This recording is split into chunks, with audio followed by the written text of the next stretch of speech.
Eh bien, bonjour tout le monde, c'est Paul Lavoie avec vous, de retour cette semaine pour faire des vidéos éducatives. Pour ceux qui se demandaient où est-ce que j'étais pendant les dernières semaines, eh bien, j'ai été en train de faire les vidéos pour expliquer qu'est-ce qu'était le club Bionic Triathlon. Aujourd'hui, on répond à une question vraiment intéressante, puis je vous conseille de rester jusqu'à la fin du vidéo parce que dans cette vidéo, je vais expliquer des choses que j'aurais aimé savoir depuis longtemps. Ça fait déjà plus de 20 ans que je m'entraîne et dans cette vidéo, je vais donner toute mon expérience pour vous, les amis. Donc, la question à laquelle on répond aujourd'hui est simple. C'est quelle musique je devrais écouter pour m'entraîner et pourquoi? Et bon, la réponse que je vais vous donner, elle va beaucoup plus loin que juste quelle musique que je devrais écouter. Écoute du Eminem, écoute Rihanna. Non, non, ce ne sera pas ça. Ça va être un peu plus loin que ça. Comme vous le savez, il y a des lois de la nature dans la vie auxquelles on ne peut pas échapper. Et une de celles-ci, c'est que notre corps est composé de cellules et ces cellules-là sont en mouvement, en vibration. Donc, qu'est-ce qui se passe quand il y a de la vibration? C'est qu'il y a de l'énergie qui fait que ça circule. Ce fait est prouvé scientifiquement. Vous pouvez rechercher dans tous vos fameux livres de biologie et vous allez voir que c'est vrai. Mais maintenant, qu'est-ce que c'est du son? Qu'est-ce que c'est de la musique? C'est des vibrations qui sont plus ou moins rapprochées ou allongées selon la fréquence à laquelle le son va sortir. Comme on peut voir dans la vidéo que je vous présente en ce moment, on voit une plaque sur laquelle on envoie une vibration sonore et ça donne une forme bien précise au sel. Vous voyez, il n'y a rien de laissé au hasard.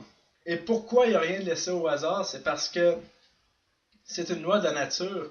Chaque fréquence va donner une énergie particulière. Donc, vous comprenez que l'énergie affecte la matière. On le voit ici très clairement. Et ce que ça veut dire, c'est que notre choix de musique, notre choix de vibration qu'on va écouter pendant qu'on va s'entraîner va affecter nos performances dans l'entraînement ou dans notre sport. Et ça, c'est évident, on vient de le prouver maintenant. Avant de se rendre dans le choix de musique pour les entraînements spécifiquement, j'aimerais vous parler d'une chose importante. Moi, depuis à peu près un an, je n'écoute plus du tout la radio. Je vais vous expliquer pourquoi.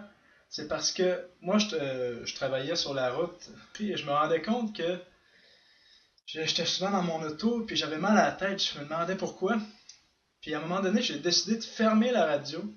Et là, je me suis rendu compte que j'avais plus mal à la tête puis que je me sentais beaucoup mieux. Et après, je me suis rendu compte qu'en réalité, c'est parce que peut-être qu'est-ce qui jouait à la radio allait pas du tout avec l'énergie que je voulais avoir dans ma journée. J'étais obligé d'entendre des animateurs de radio dire qu'il fait fret, qu'il fait chaud, et toujours se plaindre. J'en voulais pas de ces cochonneries-là qui m'affectent dans mon énergie. Et j'étais obligé d'écouter de la musique populaire qui me supportait pas du tout dans mon énergie. En ce moment, qu'est-ce que j'écoute, moi, là, c'est des musiques un peu plus rythmées, énergiques, même agressives. Parce qu'en ce moment, j'ai une mission de donner, d'éduquer, d'être un athlète qui fonctionne au maximum. Si on veut, une mission de guerrier. Et des guerriers, il en manque un petit peu dans nos temps modernes. Mais bon, je ne vais pas m'aventurer là-dessus. Et pour réussir cette mission-là, ben, ça va prendre des musiques et des sons et des fréquences qui vont me supporter dans ma vie. Et, dans le fond, ce que je veux dire par là, c'est que le son va nous supporter dans notre vie, dans nos objectifs, mais aussi à l'entraînement, parce qu'on a vu que les fréquences affectent la matière. Et si on met une fréquence énergétique qui va aller avec notre corps, et qu'est-ce qu'on va faire? Ça va nous aider beaucoup dans l'entraînement. À l'école, malheureusement, qu'est-ce qu'on a appris? C'est que on est une tête, un cerveau qui ne fait qu'absorber de l'information, qui consomme comme un tube digestif, puis qui donne rien. Et on apprend que notre corps ne sert qu'à déplacer notre tête, comme si notre corps ne faisait pas partie vraiment de nous. En réalité, on est un tout et on est affecté par justement l'énergie et les vibrations. Donc, maintenant, allons-y spécifiquement pour l'entraînement. Si je décide de faire un entraînement, par exemple, vous décidez de faire un entraînement de vraiment qu'on pousse, qu'on met beaucoup de watts, qu'il faut que ça force, qu'il faut que ça force. Vous voyez, juste à y penser, mon corps se met en mouvement, puis c'est des musiques qui vont me donner plus d'agressivité. Donc là, c'est le temps de sortir vos AC/DC, vos raps agressifs, pour que quand vous faites l'intervalle, tout votre corps est en action, en vibration, en harmonie avec la musique, et ça vous aide à faire vos intervalles, et mine de rien, ça passe plus facilement et plus rapidement.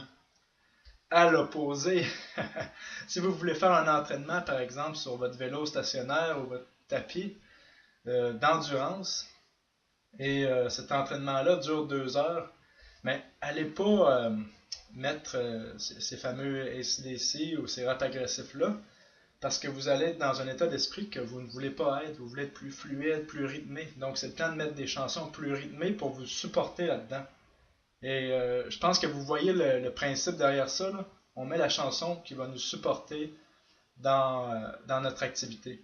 Donc, qu'est-ce qui arrive, c'est qu'on va se brainwasher, si on veut, avec les vibrations qui nous supportent, la musique qui nous supporte vers notre objectif. Et je ne sais pas si vous savez, mais il y a beaucoup d'athlètes d'endurance qui sont aussi d'excellents musiciens. Je pense que c'est simple, c'est parce qu'en réalité, on a besoin d'un rythme. Par exemple, quand on nage, quand on court, on a besoin d'un rythme. Et les musiciens ont souvent le rythme dans le sang. Et ça va avec le sport. Et ça les supporte dans leur activité sportive. Donc, pour résumer, qu'est-ce qu'il faut faire? C'est mettre les chansons et les vibrations qui vont nous supporter dans notre entraînement, dans notre sport, pour mettre toutes les chances de notre côté, pour bien réussir nos objectifs. Et c'est la même chose dans la vie. Comme je vous ai dit, moi, je suis dans un mode de guerrier qui veut conquérir le monde, qui veut donner aux gens. Et j'écoute des choses qui vont me supporter là-dedans, et pas des chansons populaires qui parlent de faire à moitié tout nu, de n'importe quelle connerie qu'on n'en a rien à foutre. Et malheureusement, si vous écoutez ce genre de chansons-là tout le temps, et ce n'est pas vous qui avez décidé ce que vous écoutez dans votre auto ou dans votre vie en général, eh bien vous allez avoir des idées qui ne vous appartiennent pas et qui ne vous supportent pas dans vos objectifs. Et donc, je vous laisse sur cette phrase de Emerson qui dit « Dans un monde qui essaie constamment de changer qui nous sommes, une des plus belles choses qu'on peut faire, c'est être nous-mêmes. » Donc, utilisez les choses qui vont vous supporter dans vos objectifs. Allez-y à fond. Et moi, je vous dis, si vous avez aimé la vidéo, souscrivez à notre chaîne YouTube. Il va en avoir d'autres des comme ça. Et bonne journée. À la prochaine. Bye bye.